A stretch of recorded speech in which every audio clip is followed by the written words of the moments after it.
Operation सिंदूर के जरिए आतंकियों के खिलाफ अभियान ने भारत सरकार को बड़ी सफलता मिली है। इस बीच यूपी में योगी सरकार के टेरर पर बड़ी कार्रवाई भी सामने आई। पुलिस और एटीएस ने आतंक की जड़ों पर सीधा वार करते हुए 142 स्लीपिंग मॉड्यूल को गिरफ्तार किया। इनमें से 131 आतंकी नेटवर्क को पनाह देने और खुफिया जानकारी लीक करने में शामिल थे, जबकि 11 मॉड्यूल टेरर फंडिंग से जुड़े हुए थे। इसी पर देखिए हमारी एक खास रिपोर्ट।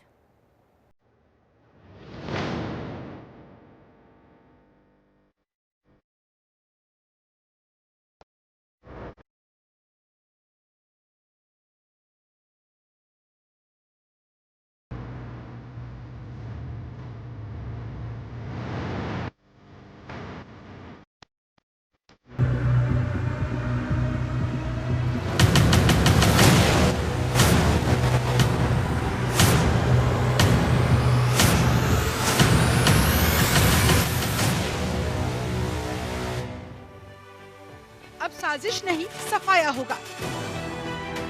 जो देश से गद्दी करेगा उसको ढाया जाएगा। 131 लोगों ने दी थी आतंकियों को पनाह। अब सब पर कानून की है सीधी निगाह। योगी सरकार ने बीते सालों में आतंकवादी संगठनों के कई स्लीपिंग मॉड्यूल के नेटवर्क को नेस्तनाबूद किया है। बता दें, यूपी पुलिस और एटीएस ने आतंकवाद से जुड़े 142 स्लीपिंग मॉड्यूल्स को धर दबोचा, जिनमें से 131 लोग ऐसे थे जो आतंकियों को पनाह देने और खुफिया जानकारी साझा करने में शामिल थे, जबकि 11 मॉड्यूल टेरर फंडिंग के नेटवर्क से जुड़े थे। ये सभी आतंकी संगठनों जैसे कि IS, al Qaeda, Lashkar-e-Taiba, Jaish-e-Mohammed, Simi, PFI और आईएसआई से ताल्लुक रखते थे। सीएम योगी ने आतंकवाद के खिलाफ दहाड़ा, साथ ही आतंकवादियों को चेताया और यूपी की सुरक्षा व्यवस्था को लेकर सख्त संदेश भी दिए। सीएम योगी ने क्या कुछ कहा, सुनिए जरा। आतंकवाद के प्रति प्रधानमंत्री जी ने घोषणा की है कि कोई भी आतंकी घटना अब युद्ध जैसा होगा। और याद करना, आतंकवाद को जब तक हम पूरी तरह कुचलेंगे नहीं, तब तक समस्या का समाधान होगा भी नहीं। अब समय आ गया है जब इसको कुचलने के लिए हम सबको एक स्वर से प्रधानमंत्री मोदी जी के नेतृत्व में पूरे भारत को, पूरे उत्तर प्रदेश को मिलकर के इस अभियान के साथ जुटना होगा। आतंकवाद कुत्ते की पूंछ है जो कभी सीधी होने वाली नहीं, जो प्यार की भाषा मानने वाली नहीं है। उसको उसकी भाषा में जवाब देने के लिए तैयार होगा।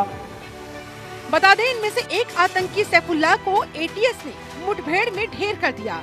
ये वही आतंकवादी था जो देश में एक बड़ी वारदात को अंजाम देने की योजना बना रहा था। एटीएस की इस कार्रवाई ने आतंकियों को एक बड़ा झटका दिया है। इतना ही नहीं, जाली करेंसी के कारोबार में भी एटीएस ने 41 लोगों को गिरफ्तार किया, जिनके पास से 47 लाख रुपए के नकली नोट बरामद हुए। इसके अलावा 173 रोहिंग्या और बांग्लादेशी नागरिक जो अवैध तौर पर राज्य में रह रहे थे, उन्हें भी गिरफ्तार किया गया है। उत्तर प्रदेश सरकार ने आतंकियों और प्रदेश में हो रहे अपराध का कमर तोड़ने का काम किया है। योगी सरकार ने पिछले 8 वर्षों में 142 आतंकियों को तो गिरफ्तार किया ही किया, साथ ही साथ एक को मुठभेड़ में मार भी गिराया। इनका काम था स्लीपिंग मॉड्यूल सेल पे काम करना, स्लीपर सेल तैयार करना और अपराध को बढ़ाना। लेकिन इनके मंसूबे को नाकाम करते हुए प्रदेश सरकार ने इनकी कमर तोड़ कर रख दी। ये जितने भी एजेंट थे, पीएफआई, आईएसआई, सिमी समेत तकरीबन 1 दर्जन आतंकी संगठनों से जुड़े हुए थे और उन पे कड़ा प्रहार हुआ है। इसके अलावा राम मंदिर, अयोध्या, काशी, तमाम जगहों को इनके मंसूबे थे नुकसान पहुंचाने। यूपी में कानून व्यवस्था के चाबुक से धर्मांतरण का सिंडिकेट कैसे बच जाता, उस पर भी करारी कार्रवाई की गई।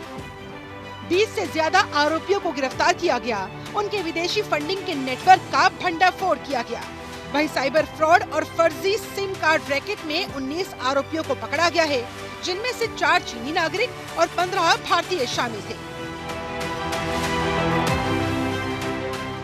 142 स्लीपिंग मॉड्यूल अरेस्ट, एक आतंकी मुठभेड़ में ढेर, 47 लाख की जाली करेंसी जब्त,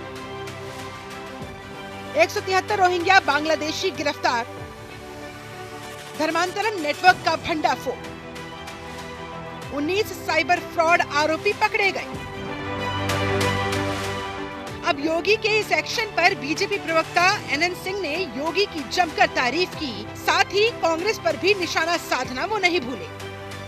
देखिए, इस समय उत्तर प्रदेश में जनता की सरकार है, पारदर्शी, ईमानदार और जवाबदेह सरकार है, अपराध और अपराधियों पर कठोर कार्रवाई करने वाली सरकार है। पूर्वत की सरकार थी, समाजवादी पार्टी की सरकार को सब लोगों ने देखा है, सिमी का खुलेआम समर्थन किए, आतंकवादियों को छोड़ने का कार्य किया। अरे किसने नहीं देखा है कि हाईकोर्ट ने समाजवादी पार्टी की सरकार को फटकार लगाई थी कि भाई क्यों आतंकवादियों को छोड़ रहे हैं। और केंद्र में कांग्रेस की सरकार थी, कांग्रेस ने के बड़े नेता कहते हैं कि सोनिया जी आतंकवादियों के लिए रोई थी। निश्चित तौर पे आज देश और प्रदेश की जनता ने इसीलिए भारतीय जनता पार्टी की सरकार को चुना, क्योंकि भारतीय जनता पार्टी की सरकार उत्तर प्रदेश में योगी आदित्यनाथ जी के नेतृत्व में अपराधियों पर, आतंकवादियों पर, अराजक तत्वों पर कठोर कार्रवाई करती है, कठोर कार्रवाई। तो इस तरह से योगी सरकार की आतंकवाद और अपराध के खिलाफ अब तक की ये सबसे बड़ी कार्रवाई न केवल उत्तर प्रदेश बल्कि पूरे देश में एक उदाहरण बन गई है। आतंकवाद, घुसपैठ और धर्मांतरण जैसे मुद्दों पर कड़ा संदेश देते हुए योगी सरकार ने राज्य की सुरक्षा को और मजबूत करने का काम किया है। जनतंत्र टीवी के लिए नंदन श्रीवास्तव की रिपोर्ट।